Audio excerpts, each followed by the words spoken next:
le choi moi thei tura hun chamin pele tu kan pathian minga masain fakin omro se voini a hian kanau Rebecca ai oin karon ding dona helai karon thlen to chon ke intimi khwal lo ve le a shrai tu ten phal taka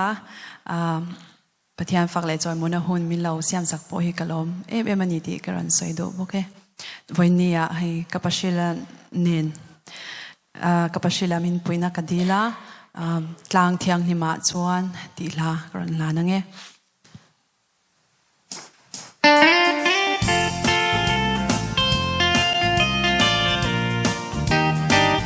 kalung oi zelang heta ko chungin ka chen na tlomin re thei mai la chu kho pui moya tlan sa de lena sum che thei ngai lo ka thir zo kan tlang thiang lim ma chuan om na in nuam ka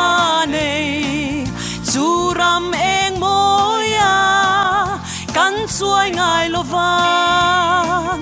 chu mun kan khen suan kan vang bo le to lo van rang ka chak tual nuam a kan lenga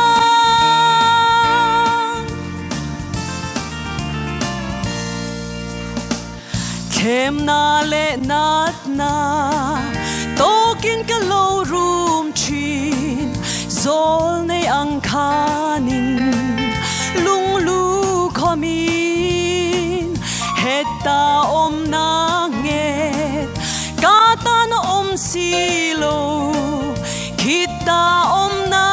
nget kata na siam zok tang tho veng nga chuan om na in nuam ka nei churam eng moya kan suai ngai lo van chu mun kan khen chuan kan vang bo le to lo van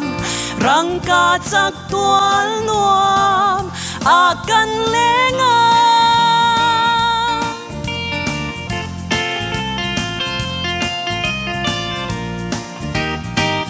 mi re thei kal san